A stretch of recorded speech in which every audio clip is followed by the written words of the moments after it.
Olá, mais uma semana para conversarmos sobre saúde emocional. E hoje eu quero refletir com vocês sobre a trajetória do ser humano, que é repleta de constantes desafios, de situações inusitadas, que muitas vezes vêm sobre nós como tempestades, são repentinas e devastadoras. Situações que exigem de nós ações para as quais nem sempre nós estamos preparados.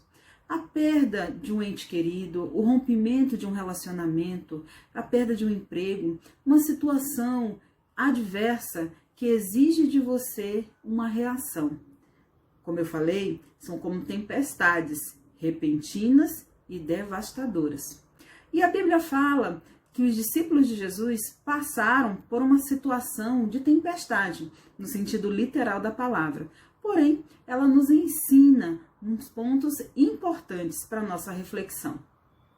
A Bíblia diz que Jesus e seus discípulos estavam atravessando o mar, quando de repente veio sobre eles uma tempestade, o mar se agitou, houve vento, os discípulos se desesperaram e nesse momento chamaram Jesus que dormia tranquilamente dentro do barco.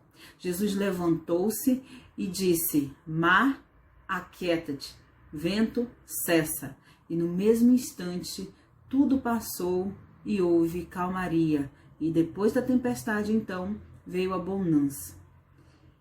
Esse relato nos traz reflexões importantes acerca da nossa vida. Assim como aquela tempestade foi repentina, como eu falei no início, muitas vezes situações repentinas recaem sobre nós. Exigem de nós uma resposta para as quais nós não estamos preparados. Situações que nos tiram do nosso comodismo, situações que causam em nós sentimentos tóxicos muitas vezes, né? Situações que nos fazem repensar os nossos valores, repensar aquilo que nós temos vivido. Que na verdade a tempestade ela nos faz perceber os nossos pontos de fortaleza e de fraqueza. Depois da tempestade, nós conseguimos perceber o que fica de pé. Como é que está a nossa fé? Diante da tempestade, ela se mantém? É muito fácil crer em Deus, é muito fácil glorificar a Deus quando tudo está bem. Mas quando vem a tempestade, o que está dentro de nós? Quais são os valores que ficam? Que tipo de fé eu tenho diante de tudo isso? Um outro fato importante é que a Bíblia diz que outros barcos seguiam esse barco. E isso me faz pensar, a tempestade que estava no barco dos discípulos também estava nos outros barcos.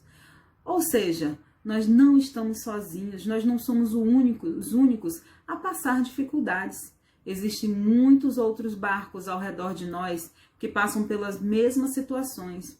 Então não vamos alimentar aquele sentimento de autocomiseração, de acharmos que somos as únicas vítimas de tudo que se acontece.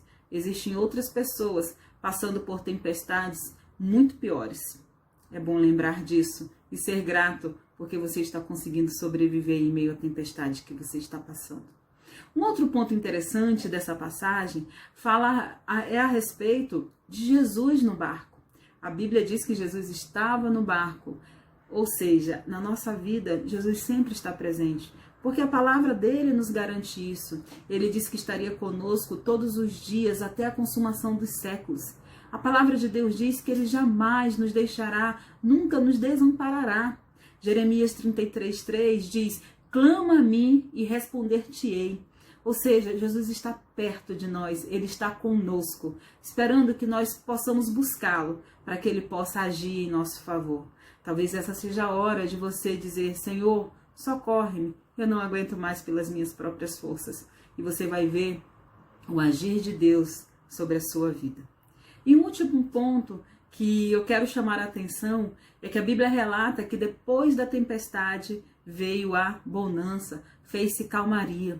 Nenhuma tempestade dura para sempre. A tempestade vai passar, o sol vai voltar a raiar sobre a sua vida, vai voltar a aquecer o teu coração.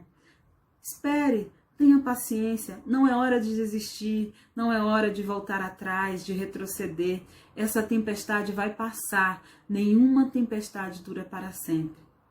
E é interessante porque todos nós temos dentro de nós o dispositivo da resiliência, que nos leva a superar situações adversas. Pense em quantas tempestades já passaram pela sua vida, que hoje, quando você olha para trás, você diz, uau, eu superei. E como é maravilhoso a sensação de superar um tempo ruim, de superar um desafio que nos trazia tanto medo. Por isso eu digo, não desista. A tempestade vai passar e vai vir a bonança. E você vai crescer, e você vai amadurecer. E vai lembrar dessa tempestade e glorificar a Deus porque você a superou. Agora, existem tempestades que causam atoleiros na nossa vida e que muitas vezes nos imobilizam. E nessa hora, a gente precisa pedir ajuda. E nessa hora, a gente precisa buscar uma ajuda profissional para que possamos sair desse atoleiro. Em nome de Jesus, que você possa buscar isso, se esse é o teu caso. Mas eu te digo, não desista, não é hora de desistir. Que as tempestades vão passar e a bonança vai chegar sobre a sua vida. Que você tenha uma boa semana e que no próximo encontro nós possamos contemplar o sol raiando na sua vida.